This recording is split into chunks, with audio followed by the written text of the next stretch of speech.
I bought 24 pounds of beef for the family barbecue, and my DIL and her 54-year-old mom showed up empty-handed with no containers. When my son started packing up the meat, I said 2 words and the party was over. But those 2 words weren't what ended everything. It was what I discovered in my DIL's purse when it fell open that changed our lives forever. The receipt inside revealed a 30-year betrayal that would destroy 3 families before the summer ended. My name is Terra, and at 67 years old, I thought I had life pretty well figured out. 5 years had passed since my husband Roy died, and I'd learned to navigate the world as a widow with something resembling grace. After 35 years as a school principal in Dallas, Texas, I'd retired to enjoy my golden years in the 2-story colonial house Roy and I had scraped and saved to pay off. The house sat on 2 acres in Preston Hollow with a backyard that Roy always said was made for entertaining. He'd built the massive brick barbecue pit himself over 3 weekends in 1992, cursing every time he hit his thumb with the hammer, but refusing to let me hire someone to finish it. That barbecue pit had seen 30 years of 4th of July celebrations, and this year would be no different. My son Marcus had turned 42 last spring. He was my pride and joy, the child Roy and I had prayed for through 7 years of trying. When he married Brittany 7 years ago, I thought my prayers had been answered twice. Finally, I had the daughter I'd always wanted. Those first years with Brittany were magical. We'd go shopping at North Park Center, have lunch at the Zodiac Room, and she'd link her arm through mine, calling me Mom in that sweet voice of hers.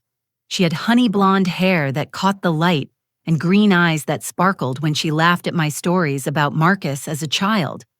I taught her my mother's secret recipe for pecan pie, and she taught me how to use social media to stay connected with my former students. Brittany's mother, Sheila, was a different story altogether. At 54, she dressed like someone half her age, always in designer labels and perfectly manicured nails. She'd been pleasant enough at the wedding, though she spent most of the reception examining the silverware and asking pointed questions about the country club's membership fees. Still, I tried to embrace her as family. That's what you do when you love someone. You accept their whole package. The week before the barbecue, I'd gone to see Harold at the butcher shop where I'd been buying meat for 20 years. Harold knew exactly what I needed: 8 pounds of ground beef for burgers, 6 pounds of beef ribs, 4 pounds of sirloin for kebabs, and 6 pounds of brisket that he'd been aging specially for me. That's going to run you about $480, Terra. Harold said, wrapping everything in white paper. Must be some party you're throwing.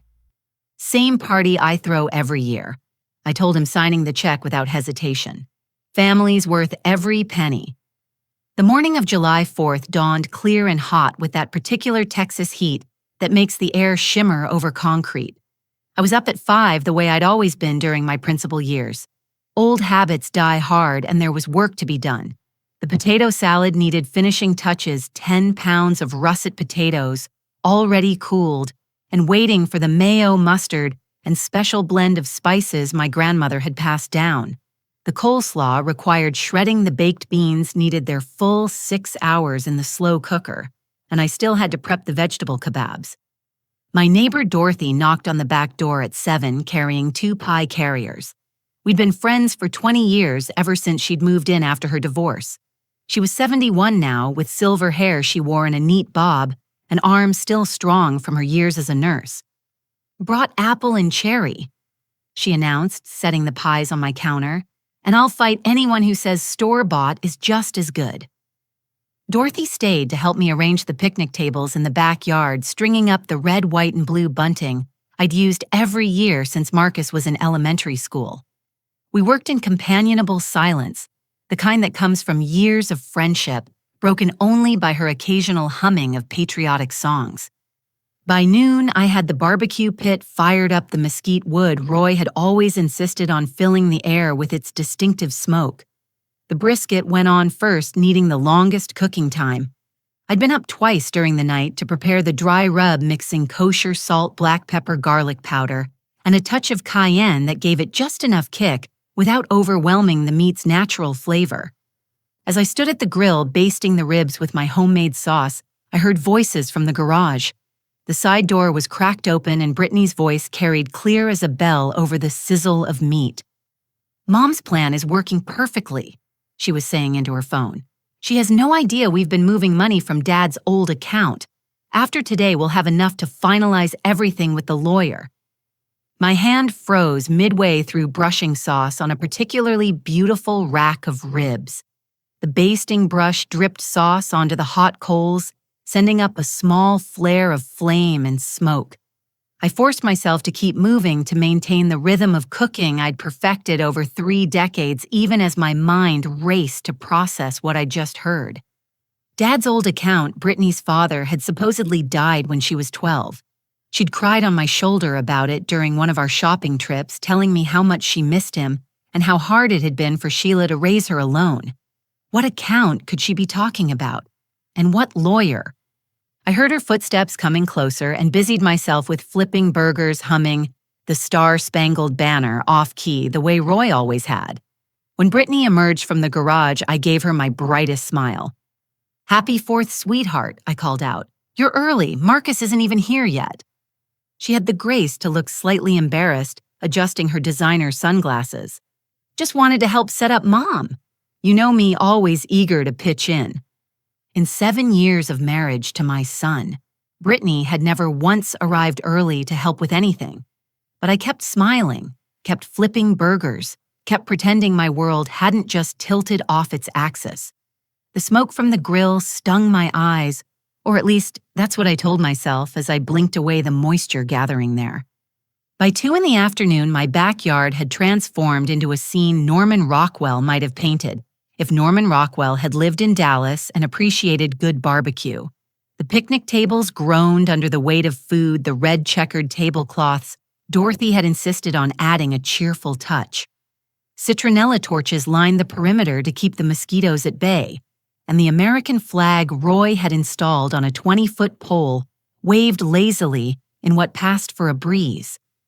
Family members had been trickling in since 1:30, each arrival bringing something to share.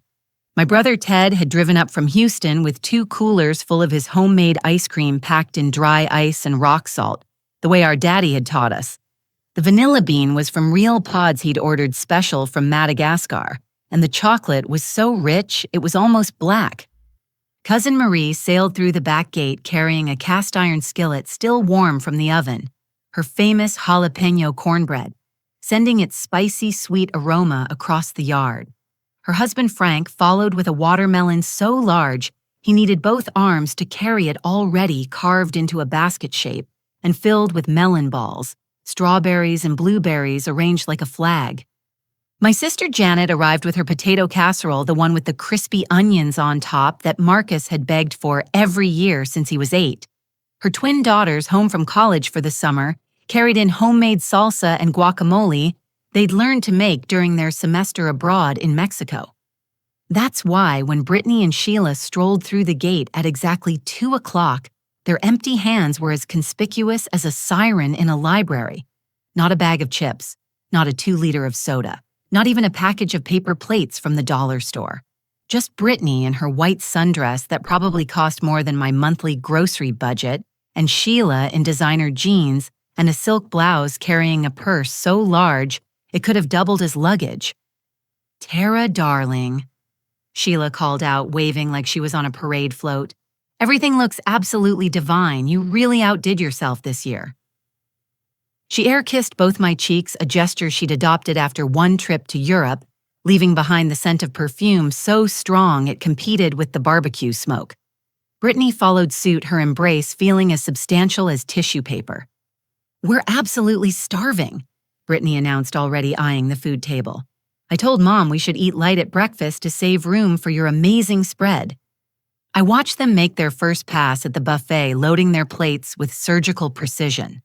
Brittany took 3 burger patties, no bun, stacking them like a meat tower. Sheila went straight for the brisket, carved thick and pink, with the perfect smoke ring Roy had taught me to achieve. They bypassed Marie's cornbread and Janet's casserole, focusing entirely on the meat, with the single-minded determination of lions at a kill. Dorothy appeared at my elbow, speaking low enough that only I could hear. Did they bring anything, even a bag of ice? I shook my head minutely, watching Sheila go back for seconds before most of the family had even gotten their firsts. She was loading beef ribs onto her plate like she was stocking a bunker for the apocalypse. "That's $400 worth of meat right there," Dorothy muttered. "And look at them go at it." The afternoon wore on with the usual rhythm of a family gathering. Ted told his worn-out jokes that we all still laughed at out of love. The twins performed a TikTok dance they'd been practicing, roping Marcus into joining them and proving that coordination wasn't hereditary. Frank had brought his guitar and led us in singing, "This Land is Your Land," though half of us could never remember the verses beyond the first. Through it all, I watched Brittany and Sheila. They sat together at the far end of one picnic table, heads bent close in conversation, occasionally glancing around like conspirators. Neither had spoken to any of the other family members beyond the bare minimum of pleasantries. When Marie tried to engage Sheila in conversation about her cornbread recipe, Sheila had brushed her off with a comment about watching her carbs, despite the mountain of meat on her plate.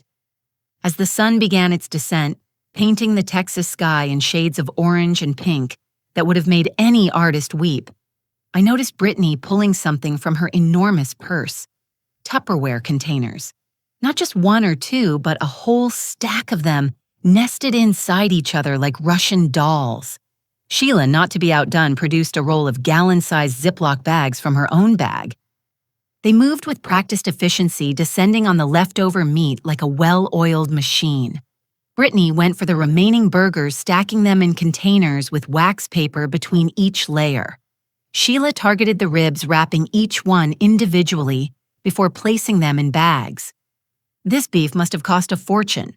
Sheila announced to no one in particular, loud enough for the whole yard to hear. Some people just love to show off their money. More money than sense, my mother used to say. The irony of a woman carrying a $3,000 purse, criticizing anyone else's spending, wasn't lost on the assembled family. Janet caught my eye and raised an eyebrow so high it nearly disappeared into her hairline. "Something's off about those two today," Janet whispered when she came to refill her lemonade. "More than usual, I mean." I nodded but stayed quiet, watching as Marcus joined his wife at the food table. He pulled out more containers from a grocery bag I hadn't even noticed him bringing. These weren't random Tupperware pieces. They were a matching set, the expensive kind with locking lids and labels. He'd come prepared for this raid on my barbecue. "Mom always makes too much anyway," Marcus said, not quite meeting my eyes as he packed away 2 pounds of ground beef I'd formed into patties but hadn't cooked yet. "Brittany needs the protein for her new diet program. You know how expensive those meal plans can be." Did I know no because this was the first I'd heard of any diet program? Brittany had been the same size since I'd met her, a perfectly healthy woman who'd never expressed any dissatisfaction with her appearance. But Marcus was already moving on, wrapping the kebabs I'd carefully assembled that morning, sliding them off their skewers and into bags. Dorothy couldn't contain her gasp when Sheila approached the brisket I'd been planning to use for sandwiches during the week. It was a whole piece uncut that I'd taken off the grill to rest just an hour ago. Without asking, without even the pretense of politeness, she began wrapping it in aluminum foil she'd produced from her seemingly bottomless purse. "We'll be eating good for weeks," Sheila proclaimed, her voice carrying the kind of satisfaction usually reserved for lottery winners. "Thanks for funding our freezer, Terra. So generous of you. Not everyone would spend so much on a simple family gathering." The condescension in her voice was thick enough to spread on toast. Around the yard, my family had gone quiet. Ted stopped mid-joke. The twins lowered their phones. Even Frank's guitar fell silent. Everyone was watching this systematic dismantling of my barbecue, this brazen taking of food that should have been shared among all of us, maybe sent home in reasonable portions with everyone who'd contributed to the feast. I stood there, spatula in hand, feeling the weight of 30 years of hospitality on my shoulders. This barbecue had seen Marcus take his first steps on the grass. It had hosted his high school graduation party, where Roy had gotten emotional and tried to hide it by fussing with the grill. It had been the setting for the announcement of Brittany and Marcus's engagement, where I'd cried happy tears and welcomed her into our family with open arms. Now it was witnessing something else entirely, a taking that felt like more than just food, a greed that seemed to extend beyond meat and into something deeper, more troubling. The conversation I'd overheard earlier echoed in my mind, mixing with the sight of my son avoiding my gaze, my daughter-in-law's false smile, and Sheila's smug satisfaction. Dorothy moved closer to me, her presence a steady comfort. "Terra," she said quietly, "you need to say something. This isn't right." She was right. This wasn't about being generous anymore. This wasn't about family taking home leftovers.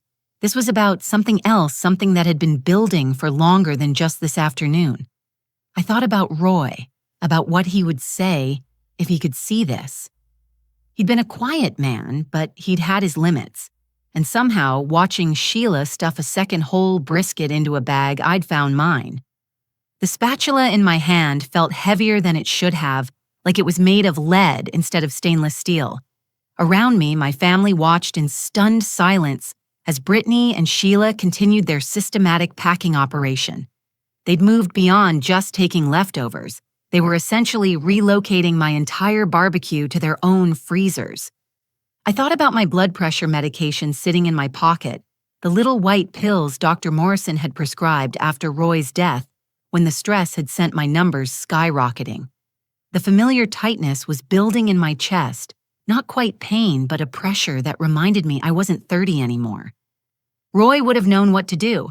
He'd had a way of handling difficult situations with humor that diffused tension while still making his point. I could almost hear his voice. "Now, honey, looks like we're running a charity operation here. Should I start taking tax deductions?" But Roy wasn't here. It was just me watching my son help his wife strip my barbecue like vultures on roadkill. Marcus was wrapping the whole chickens I'd smoked as a backup protein, his movements quick and efficient. He'd learned that efficiency from me from years of watching me organize school events and manage budgets. Now he was using it to help empty my tables. "Brittany, honey," Sheila called out, holding up a container of my special barbecue sauce. "Make sure you get some of this. It'll save us from buying sauce for months." The casualness of it, the assumption that my hard work was simply there for their taking, finally broke through my paralysis. I thought about all the times I'd bitten my tongue over the past 7 years. The Christmas when Brittany had returned every gift I'd carefully selected, exchanging them for cash. The birthday dinner where Sheila had criticized my cooking while eating 3 helpings.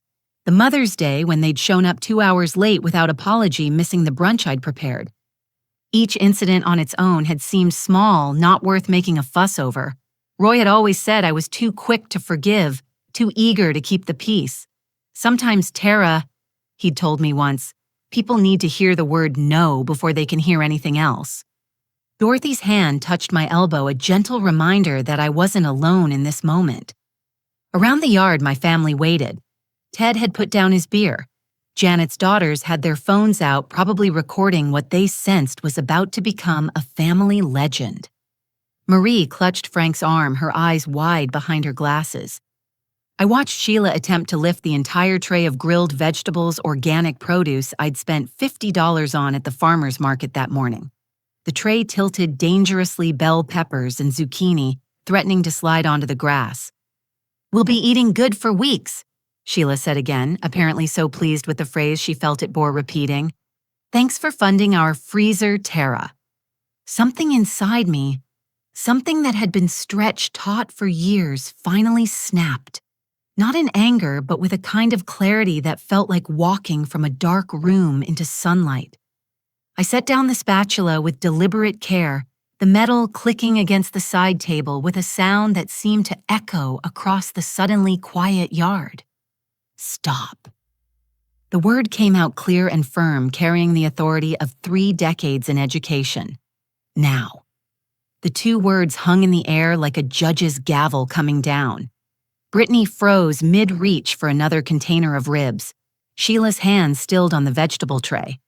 Marcus looked up at me for the first time all day, and what I saw in his eyes wasn't surprise, but guilt. The silence stretched out, broken only by the distant pop of firecrackers from a neighbor's celebration. Brittany recovered first, forcing a laugh that sounded like breaking glass. "Mom, what's wrong? We're just taking some leftovers like always." "No," I said, surprising myself with how calm I sounded. "You're not taking leftovers. You're packing up food that other people haven't even had a chance to eat yet. You brought nothing, contributed nothing, and now you're taking everything." Sheila's face flushed red beneath her perfect makeup. "How dare you speak to us like that? We're family." "Family contributes," Dorothy said, stepping up beside me. "Family shares. Family doesn't show up empty-handed with a pack of storage containers." The confrontation might have escalated, then might have become the kind of scene that gets discussed at family gatherings for generations, except for what happened next. In her agitation, Brittany jerked back from the table, and her oversized purse, already precariously balanced on the bench, toppled over. The contents spilled across the patio like secrets being revealed. Lipsticks rolled, a wallet flopped open, and papers, so many papers, scattered across the concrete. Everyone moved at once, that automatic reflex, to help collect spilled belongings. I bent down my knees, protesting slightly, reaching for what looked like a receipt that had landed near my foot. That's when I saw it. The letterhead caught my eye first. Davidson Investigations, private and confidential. My hands trembled as I picked it up, trying to make sense of the words swimming before my eyes. The subject line made my blood run cold. Roy Jameson Estate Hidden Assets Investigation Final Report. Behind the receipt, I glimpsed more papers before Brittany snatched them away. Legal documents with headers that included words like probate challenge and Jameson versus Jameson. My maiden name was Patterson. I'd only become a Jameson when I married Roy. The only other Jamesons were his elderly aunt in California and a distant cousin in Maine neither of us had spoken to in years. "Give that back," Brittany hissed, grabbing for the receipt in my hand. But I held on my teacher's reflexes still quick enough to avoid her grasp. Around us, the spilled contents of her purse told their own story. There was a business card for a probate attorney, a folded copy of what looked like a bank statement, though I couldn't see the details, and photographs, several of them, that Brittany was scrambling to collect. "I think the party's over," I said quietly, still staring at the receipt. 3 months. They'd hired an investigator 3 months ago to look into my dead husband's finances. While I'd been planning this barbecue, buying meat, preparing food for a family celebration, they'd been investigating Roy's estate.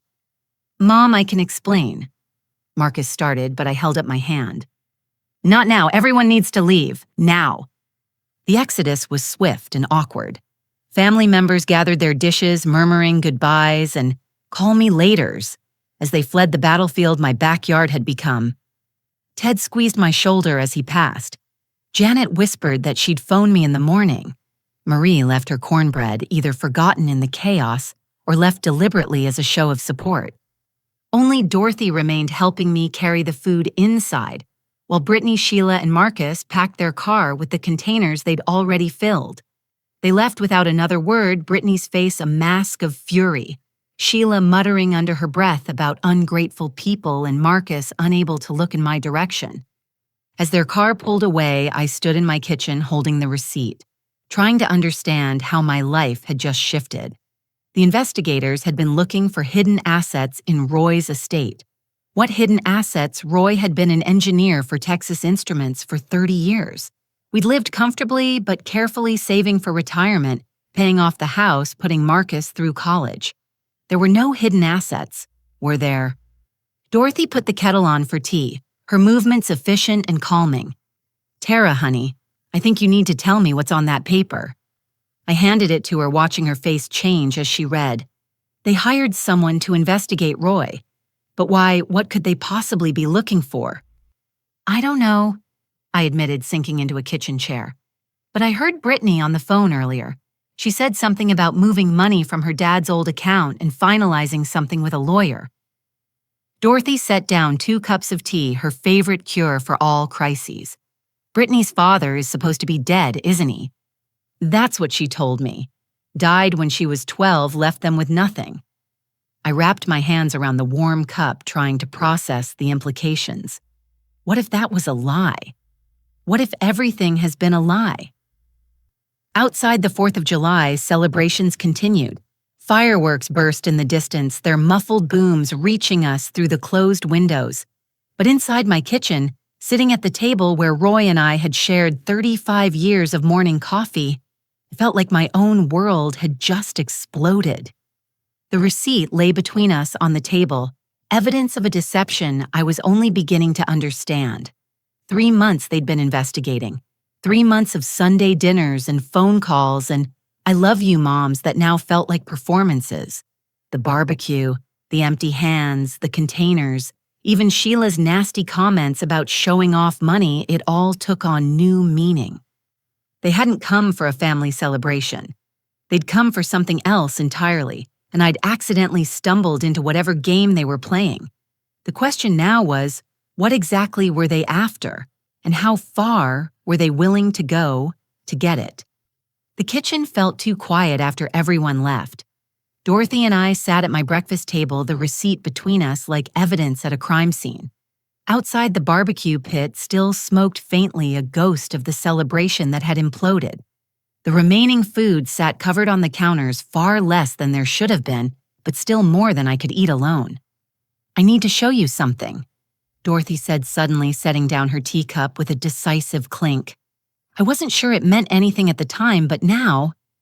"Terra, last month when you were at your bridge club, I saw Sheila in your front yard." My hand stilled on my cup. Bridge club met every Tuesday afternoon at the community center, regular as clockwork. Everyone knew my schedule. What was she doing? That's just it. She was photographing your mail, had your mailbox open, taking pictures with her phone of everything inside. When she saw me watching from my window, she waved and said she was checking to see if a package had been delivered. But Terra, she was photographing envelopes, not looking for boxes. The blood pressure medication in my pocket seemed to pulse with my heartbeat. I forced myself to think clearly, to approach this like I would have handled a problem at school. Gather information first, then act. "I need to check some things," I said already, rising from the table. My home office had been Roy's domain when he was alive. I'd barely changed anything since his death, finding comfort in the familiar chaos of his filing system. The oak desk he'd inherited from his father still bore the coffee ring from the morning he'd had his heart attack, a mark I couldn't bring myself to sand away. Dorothy followed me, standing in the doorway as I began pulling out files. Bank statements first. Roy had always insisted on paper statements, distrusting digital records. "Computers can be hacked," he'd say, "but paper leaves a trail." The statements looked wrong immediately. Not in any obvious way, but the order was off. I'd filed June's statement in front of May's just last week, but now May was on top.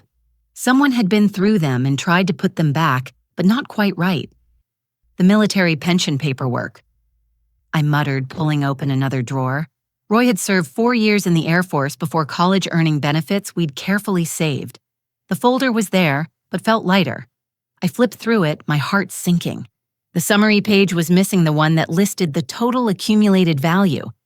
Dorothy made a small sound of distress. "Terra, you're safe." The small fireproof safe sat in the closet, looking undisturbed. But when I knelt to open it, the combination lock showed different wear patterns. The number 3 had a new scratch beside it that hadn't been there when I'd retrieved our tax documents in April. Inside, everything appeared to be in place. I had birth certificates, social security cards, the deed to the house, our wills. But like the bank statements, something felt off. Papers refolded slightly differently. Envelopes not quite aligned the way my teacher's mind automatically arranged them. "How would they even know the combination?" Dorothy asked. I thought back, trying to remember. "Marcus knows it. I gave it to him after Roy died in case something happened to me. He must have..." The sentence died unfinished. My son had given his wife access to my safe. The weight of that betrayal settled on my shoulders like a lead blanket. "Check your security system," Dorothy suggested. "Don't you have those cameras Roy installed?" Roy had been ahead of his time, installing a comprehensive security system 3 years ago, after a rash of break-ins in the neighborhood. The cameras covered the front door, back door, and driveway, all feeding to a digital recorder in the closet. The recorder showed power, but when I tried to access the footage file after file came up empty. The past 3 months of recordings had been deleted, not corrupted or overwritten, but deliberately erased. But wait, I said, remembering something. Roy set up a cloud backup. He was so proud of figuring out the technology. My hands shook as I logged into the cloud service on my computer. Roy's password was still saved Terra Love 1959, because he'd been sentimental like that. The files were there, uploaded automatically every night at 2 in the morning. Dorothy pulled up a chair as we began scrolling through footage. Days of nothing, just the ordinary comings and goings of a quiet neighborhood. Then 6 weeks ago, there she was, Sheila, clear as day, walking up to my front door at 10:30 on a Tuesday morning. She used a key, no hesitation, no looking around nervously. She walked in like she owned the place. "That's my spare key," I whispered. "The one I keep in the decorative frog by the back door for emergencies." We watched Sheila spend 40 minutes in my house. The camera angle didn't show what she did inside, but when she emerged, she was carrying a manila folder. She locked the door, carefully replaced the key, and drove away in her white Mercedes. "There's more," Dorothy said, pointing at another file dated 2 weeks later. Again Tuesday morning, again Sheila with the spare key. This time she stayed an hour and left with what looked like documents tucked into her enormous purse. The pattern continued. Every Tuesday while I was at Bridge Club, Sheila had been entering my home. The violations stacked up like accusations. My safe space, my sanctuary, treated like a lending library for whatever information they were seeking. "I'm calling the police," Dorothy said, already reaching for her phone. "Wait," I put my hand on hers. "Not yet. First I need to understand what they're looking for, and I think I know someone who can help." Raymond Cross had been the security consultant for the school district during my last 5 years as principal. A former FBI agent who'd retired to private practice, he'd helped us handle everything from custody disputes to threats against teachers. More importantly, he was discreet and thorough. It was past 9 o'clock, but Raymond answered on the second ring. "Terra Jameson, I heard you'd retired. How's the life of leisure treating you?"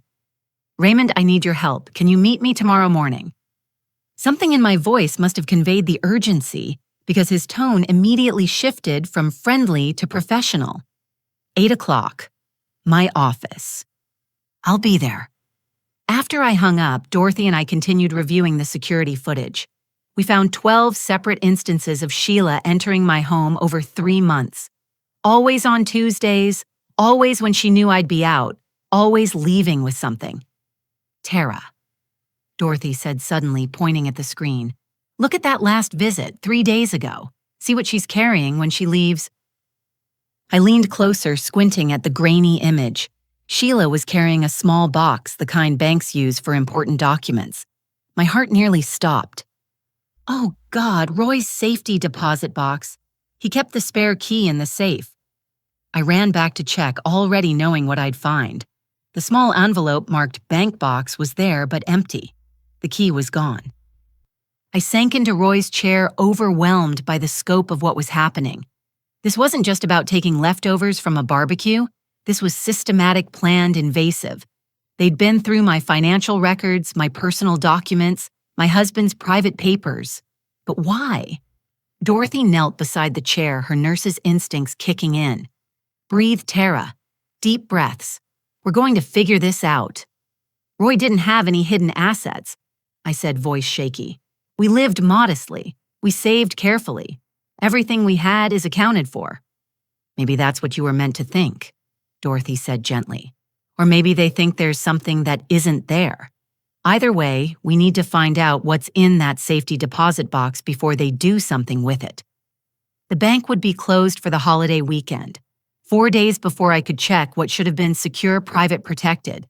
4 days for them to do whatever they'd been planning for 3 months. I thought about Marcus helping them pack up the meat, avoiding my eyes.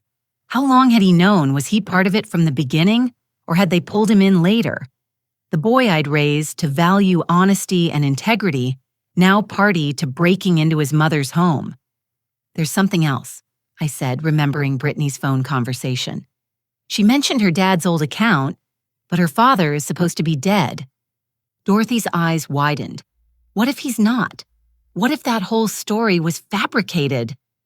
The implications made my head spin. If Brittany had lied about her father's death, what else had she lied about? Her background, her family, her feelings for Marcus. Had my son married a complete fiction? We spent another hour going through the footage, documenting every breach, every violation. By the time Dorothy left promising to return first thing in the morning, we had a file that would have made any prosecutor weep with joy. But I wasn't interested in just prosecution. I wanted answers.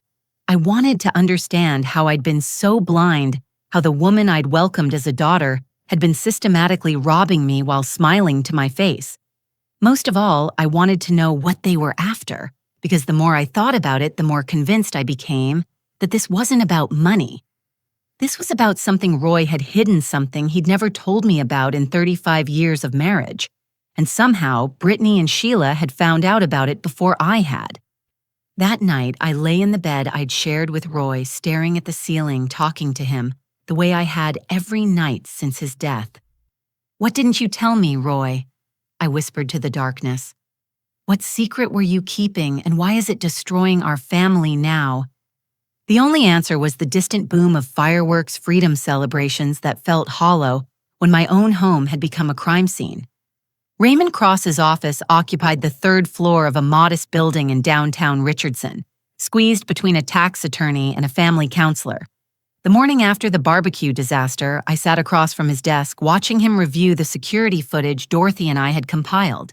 His expression grew increasingly grim with each unauthorized entry he witnessed. "This is criminal Terra," he said, pausing the video on a clear shot of Sheila's face. "Breaking and entering theft, probably fraud. Why haven't you called the police?" "Because I need to understand what they're after first," I explained. "And because my son is involved, I need to know how deep this goes before I destroy his life."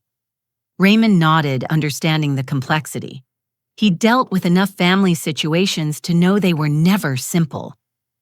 "Tell me about your daughter-in-law and her mother. Everything you know." I spent the next hour recounting what I thought I knew.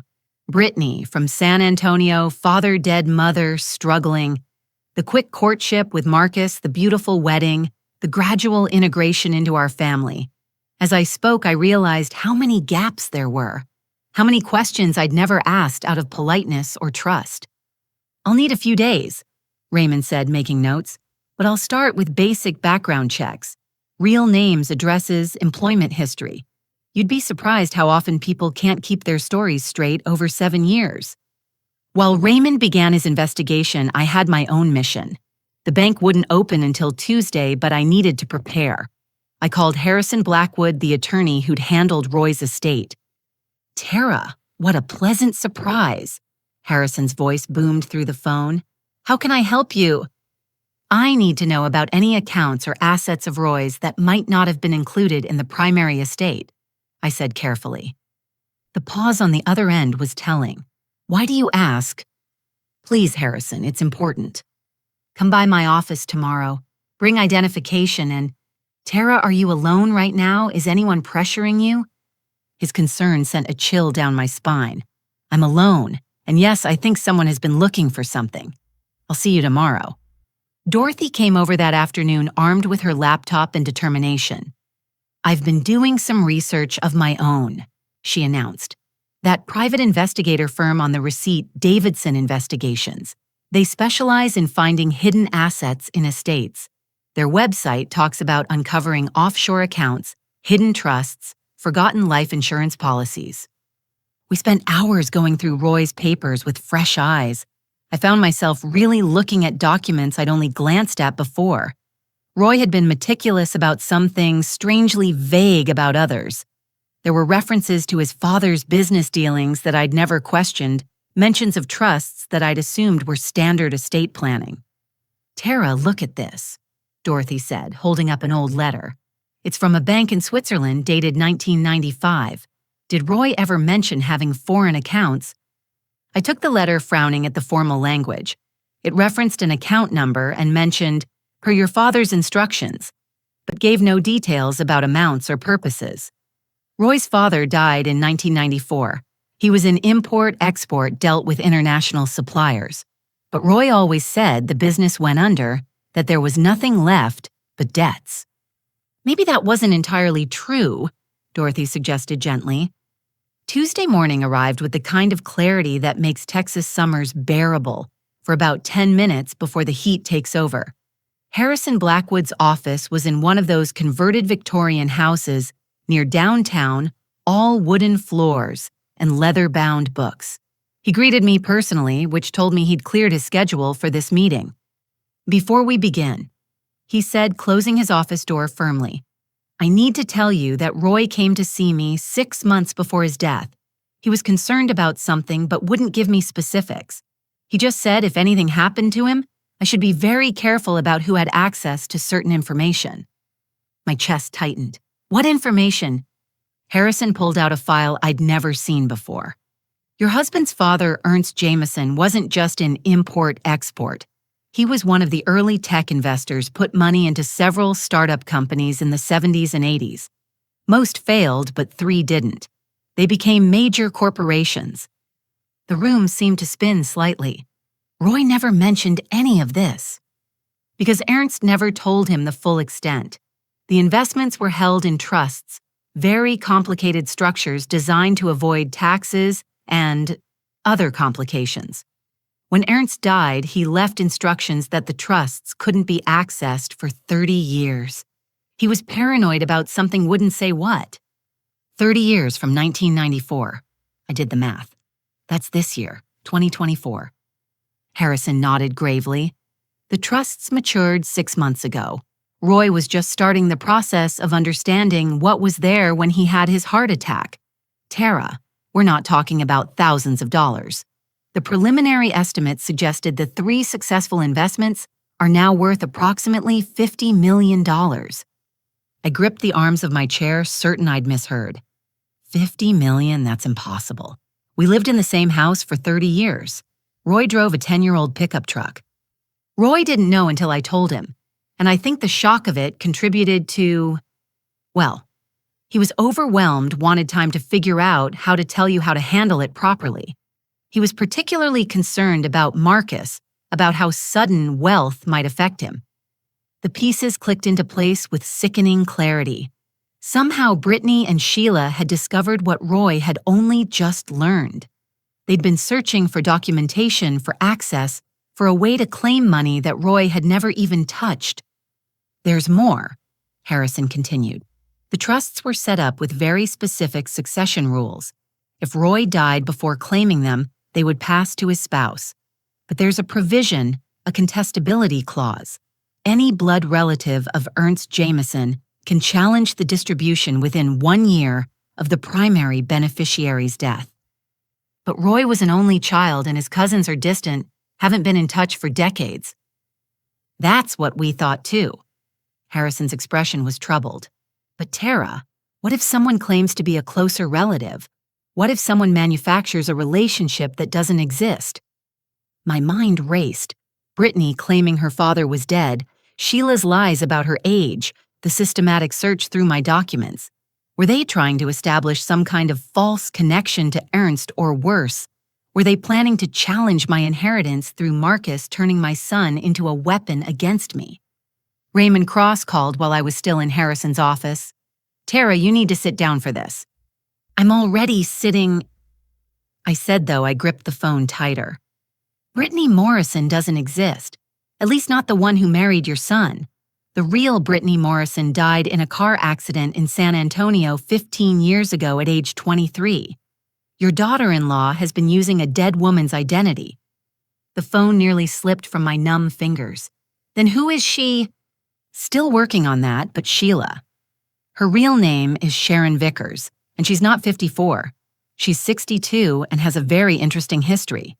3 marriages, all to wealthy older men, all ending when the men died or divorced her after financial irregularities.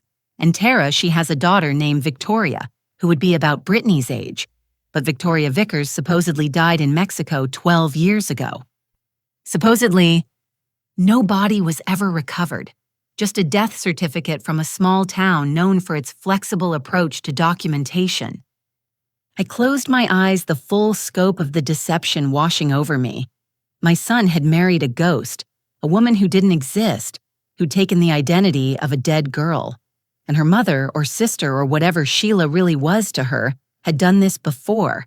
They were professionals, con artists who specialized in marrying into wealthy families. "There's one more thing," Raymond said. "I found a connection to your father-in-law. Sharon Vickers worked as a secretary for one of Ernst Jameson's companies in 1989. She was fired for attempting to access confidential files. It's possible she knew about the trusts even back then, has been waiting for them to mature. 35 years. They'd been planning this for 35 years, watching waiting striking when Roy died and I was vulnerable. The barbecue confrontation hadn't been about meat at all. It had been about power, about showing me they could take whatever they wanted from me. But they'd made one mistake. They'd revealed themselves too soon, gotten too greedy, too confident. The receipt falling from Brittany's purse hadn't been an accident. It had been hubris carelessness born from thinking they'd already won. "What do I do?" I asked Harrison after relaying Raymond's discoveries. "We protect the estate," he said firmly. "I'll file papers today to freeze any movement of assets. Then we document everything, build an airtight case. And Terra. You might want to warn Marcus. If they realize their plan is falling apart, they might do something desperate." But when I called Marcus's phone, it went straight to voicemail. His office said he'd taken a sudden leave of absence. The house he shared with Brittany had newspapers piling up on the porch. My son had vanished along with his criminal wife, and I had no idea if he was accomplice or victim. That night, I sat in my kitchen with Dorothy, the table covered with evidence of a deception that boggled the mind. Fake identities, decades-old grudges, $50 million in hidden trusts. It was like something out of a movie, except it was my life being turned inside out. "What did Roy always say?" Dorothy asked gently. "About problems at the school." I smiled despite everything remembering. That the truth always comes out in the end. You just have to be patient and keep good records. "And then that's what we do," she said firmly. "We document everything, we protect what's yours, and we let the truth do its work." But even as I nodded, I wondered about Marcus. Was my son a victim of an elaborate con, or had he chosen them over me?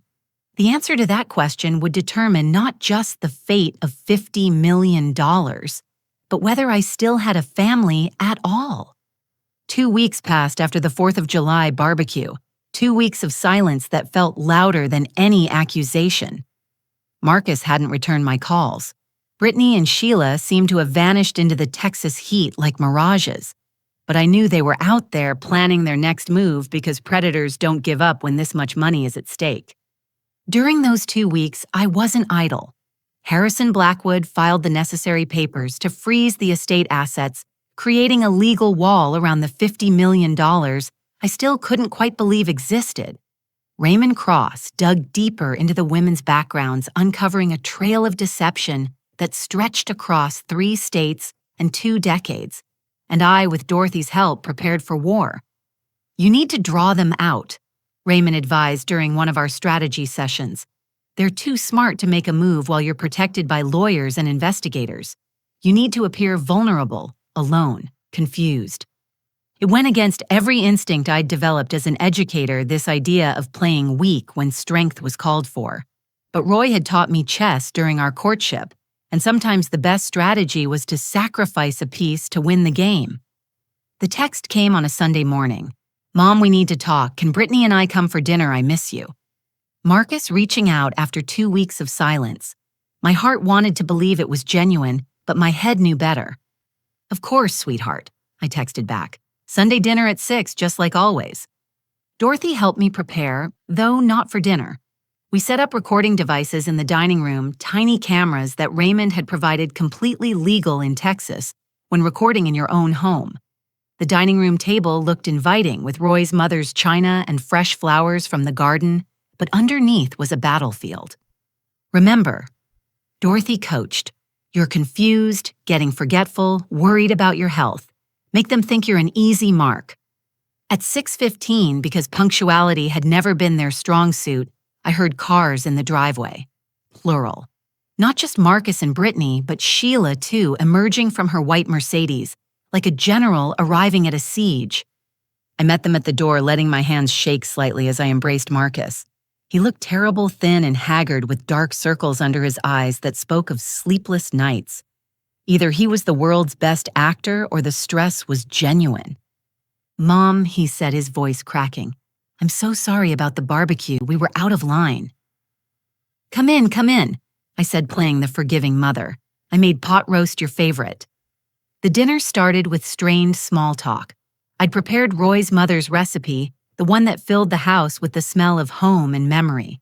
As I served, I let my hands tremble just enough to be noticed, missed the water glass once, when pouring repeated a story about the grocery store that I'd already told. Sheila exchanged meaningful looks with Brittany. They thought I was falling apart, an old woman overwhelmed by loss and solitude. Good. Let them think that. "Mom," Brittany said sweetly, all honey and false concern. "We've been worried about you. Living alone in this big house, handling all the finances by yourself. It must be so overwhelming." "It is hard," I admitted, letting my voice waver. "I found some papers the other day I didn't even understand. Something about trusts and mature dates. I don't know what Roy was thinking, keeping such complicated things." The change in the room was electric. All three of them leaned forward, slightly sharks, scenting blood in the water. Sheila's fork paused halfway to her mouth. "Trusts?" Marcus asked, his voice carefully casual. Dad never mentioned any trusts. "Oh, there's boxes of papers in his office," I said, waving vaguely. "The lawyer keeps calling about something, but it's all so confusing. I told him I'd deal with it after I'm feeling better. I've been so forgetful lately, you know. Why, just yesterday I couldn't remember where I'd put the safe combination." That was the first lie. I'd changed the safe combination the day after discovering their break-ins and moved anything valuable to a safety deposit box at a different bank, but they didn't know that. "Mom," Marcus said, reaching across the table to take my hand.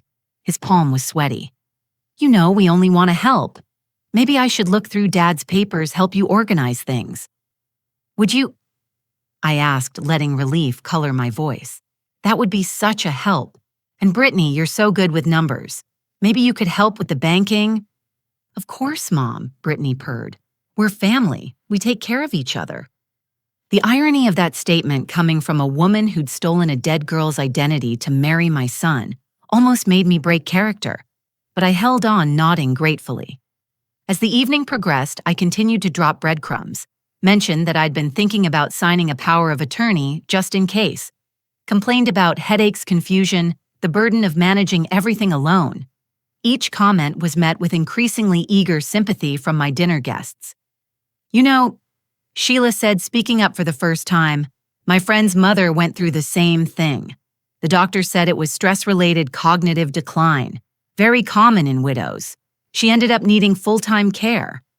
"Oh, I hope it doesn't come to that," I said, letting fear creep into my voice. "This house is all I have left of Roy."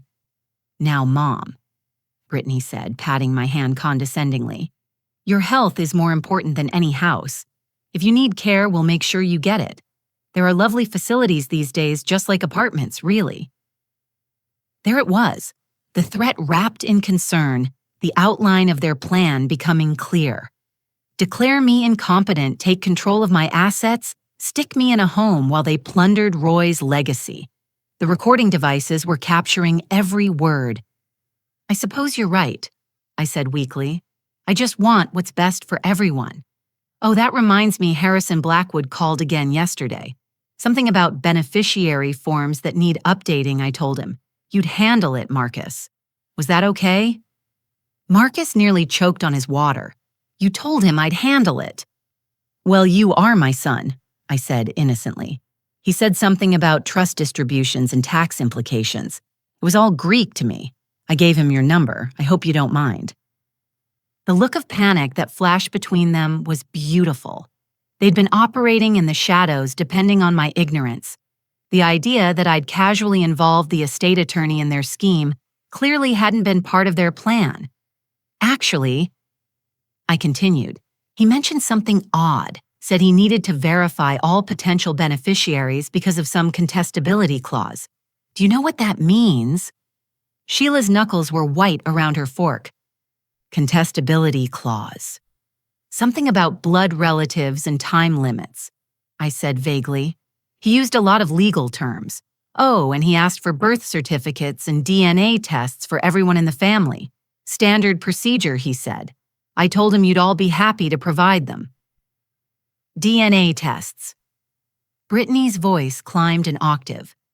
To prevent fraud, he said. Apparently, people sometimes try to claim false relationships to estates. Can you imagine what kind of person would do such a thing? The silence that followed was deafening. I could practically see the wheels turning in their heads, trying to figure out how much I knew, how much was innocent rambling, and how much was calculated revelation. Well, Marcus said finally, forcing a smile. I'm sure we can sort all that out. No need to worry about it tonight. You're right, I agreed. Oh, before I forget, I've been meaning to ask. Brittany, dear, I was organizing some old photos and realized I don't have any of your father. You must have some from when you were young. It would be nice for the family albums. Brittany's face went through several expressions before settling on sad. All those photos were lost in a fire. It's too painful to talk about. How terrible, I sympathized. And your birth certificate, too. Harrison said he needed an original, not a copy. I'll have to order a new one from San Antonio. Of course. Oh, and Sheila, he'll need yours, too. Something about establishing family trees for the trust documents. You know, lawyers so thorough. Sheila's smile looked painful. I'm not sure why my birth certificate would be relevant. Oh, didn't I mention the investigator Harrison hired said there might be a connection between your family and Roy's father's business. Something about employment records from the 80s. It's probably nothing, but he insisted on checking everyone who might have a claim. If I hadn't been watching for it, I might have missed the quick grab Brittany made for her water glass, or the way Marcus's jaw clenched. They knew I knew. The question was what they would do about it. The rest of dinner passed in increasingly strained conversation. I continued to play the confused elder dropping hints about large sums of money papers I didn't understand, and my declining mental state. By the time I served dessert, a store-bought pie, I apologized profusely for the atmosphere was thick with unspoken threats and calculations. I should lie down, I said finally, touching my temple. These headaches have been getting worse. The doctor wants to run some tests next week.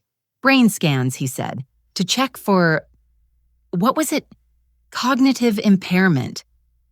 Mom, that sounds serious, Marcus said. And for a moment I heard genuine concern in his voice. But then Brittany touched his arm and his expression hardened again.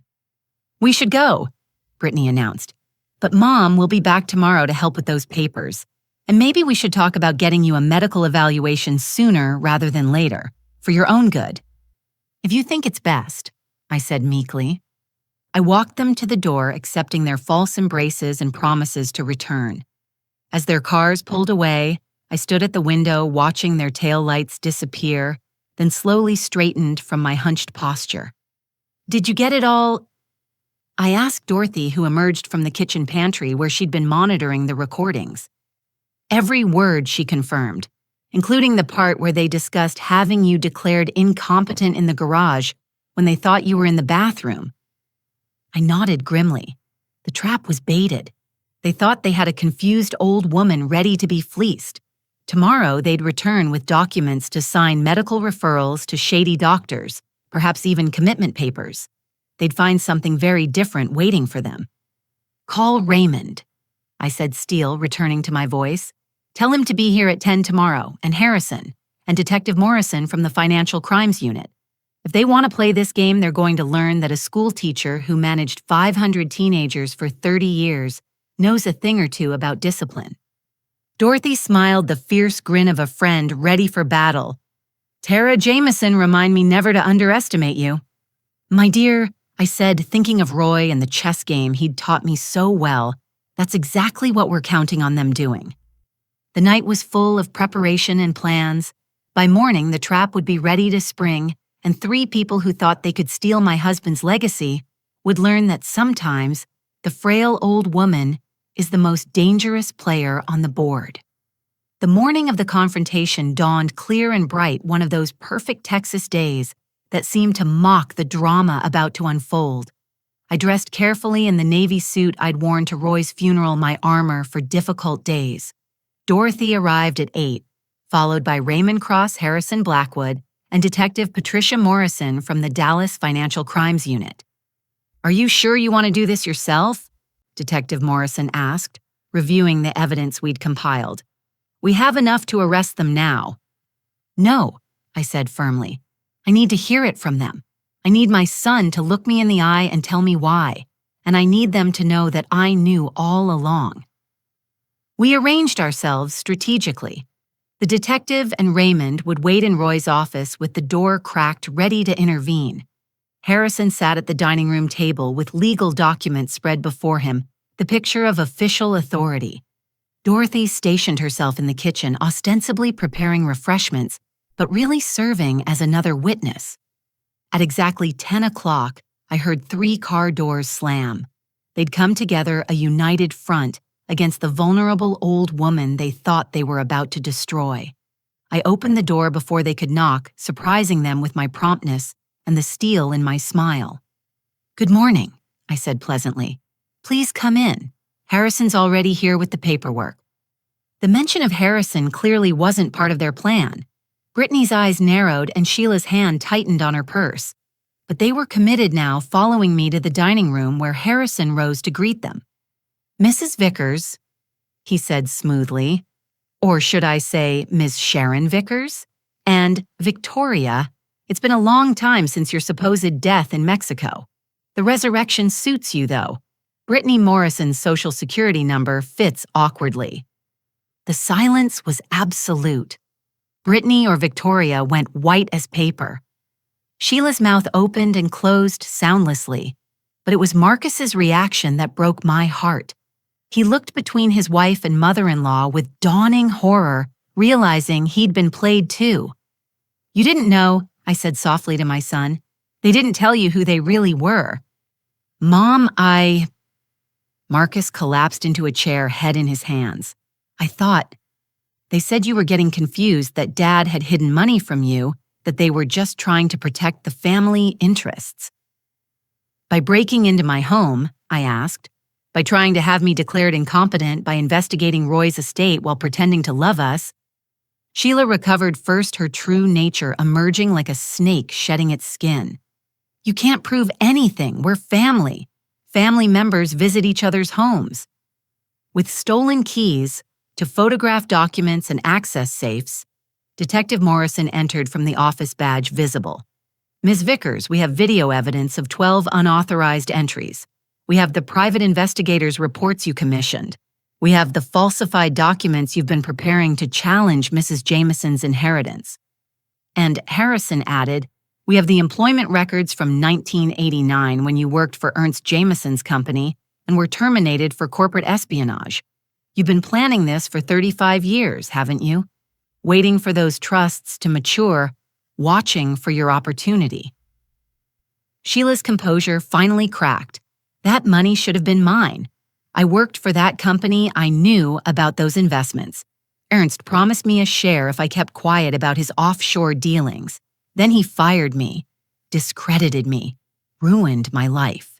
I deserved compensation. "So you created a new identity for your daughter," I said, the pieces finally all falling into place. "Groomed her to marry into the family, played the long game. How many other families did you practice on first?" Victoria spoke for the first time, her fake accent dropping. 3. We practiced on 3 others, but this was always the goal, the big score.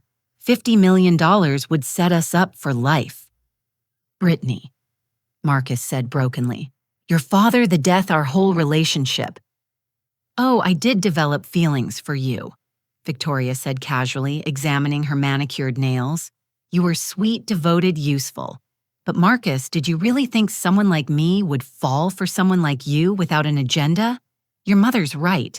You were just another Mark. The cruelty of it, the casual dismissal of 7 years of marriage made even Detective Morrison flinch. Marcus looked like he'd been physically struck.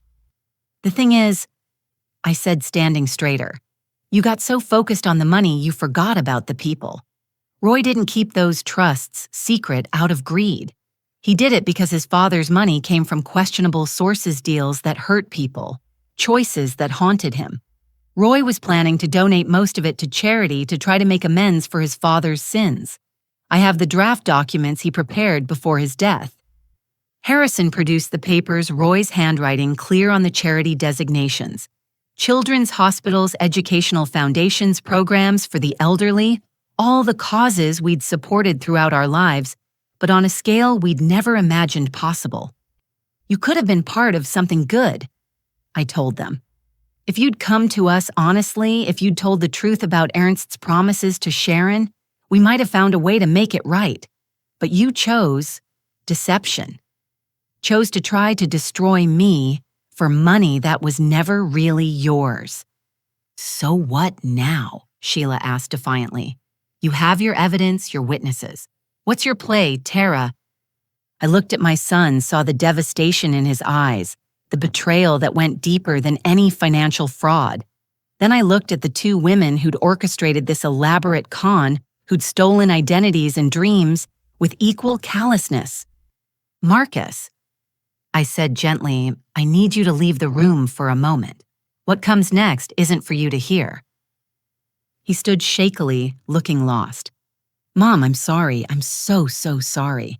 I thought I was protecting you, thought they were helping. I know, sweetheart. We'll talk later. Go wait in your father's office. After he left, I turned back to the women. Here's what's going to happen.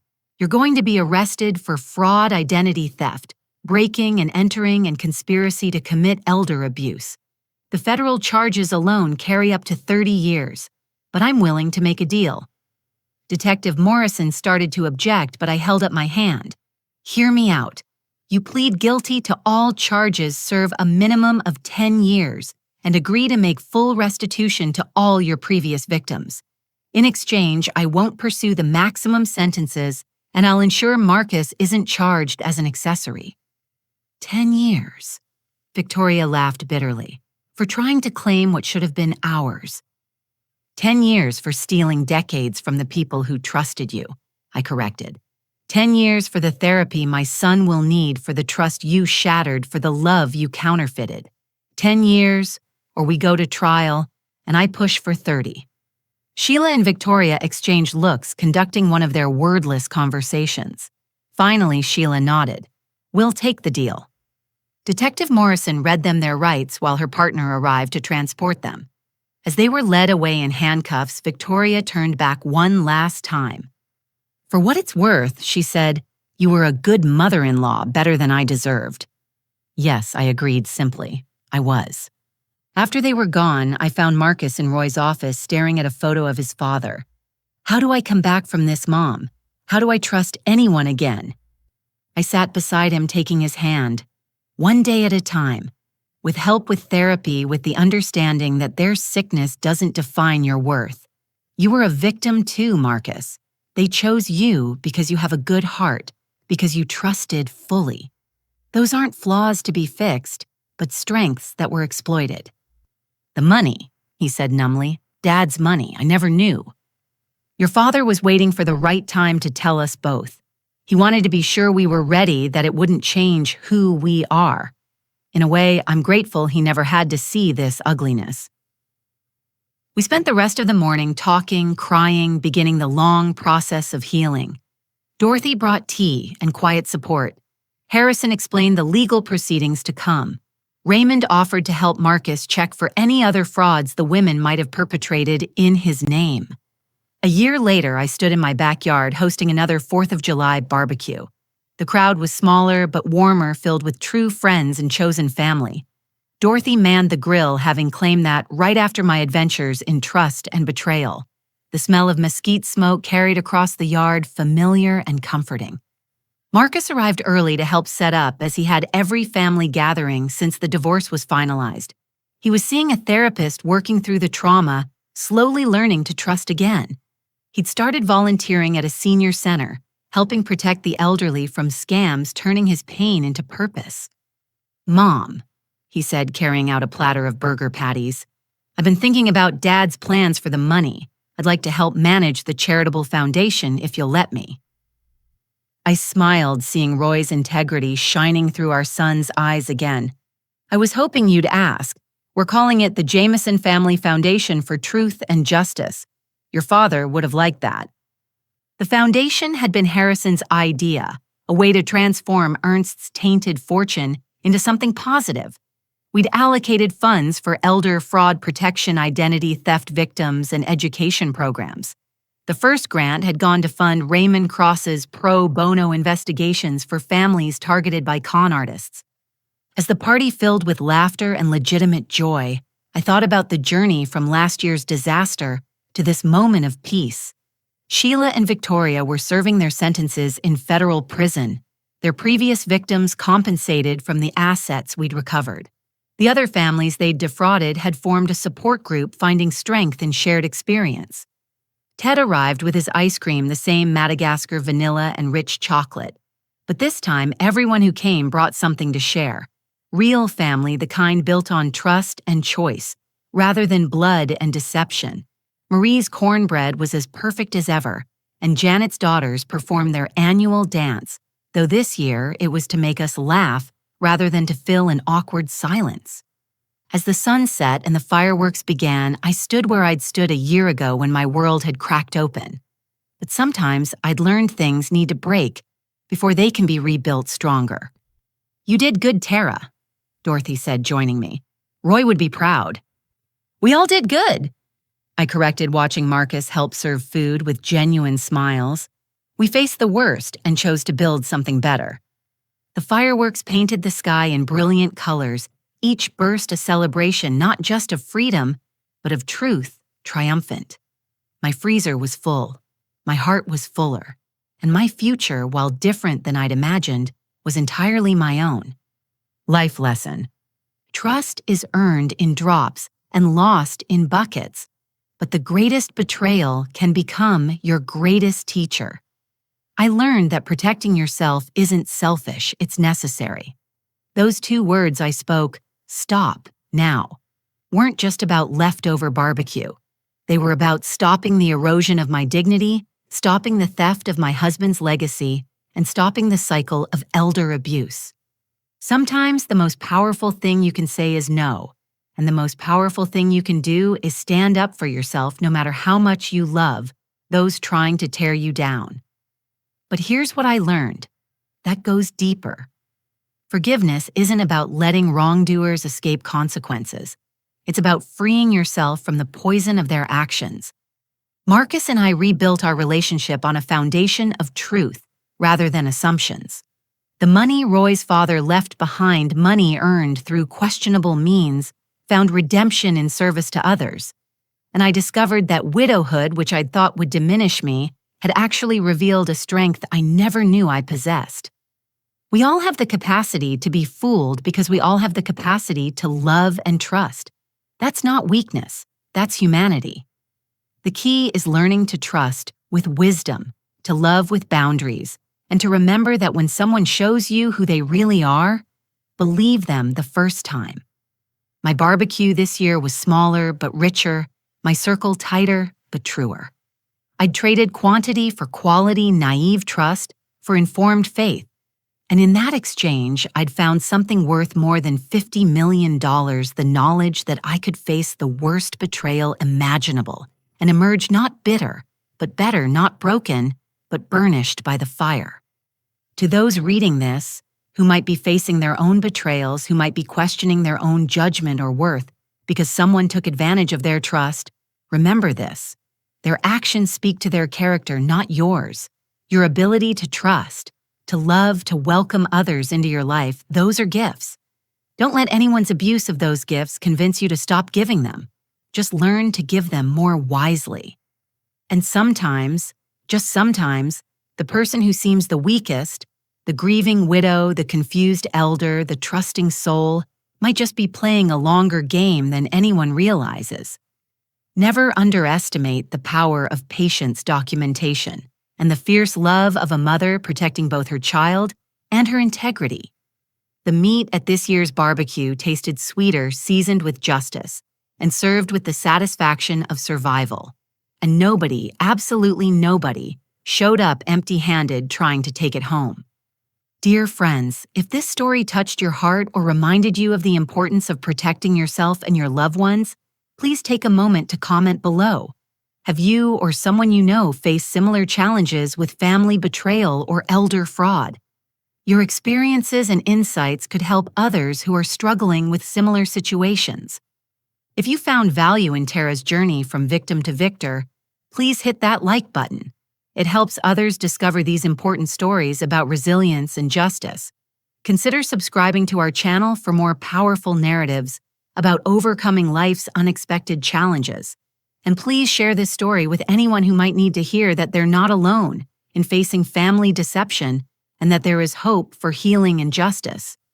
Thank you for joining me on this emotional journey. Remember, you are stronger than you know, wiser than you believe, and more valuable than anyone who would try to diminish you could ever understand. Until next time, stand tall, document everything, and never be afraid to say those two powerful words, "Stop now."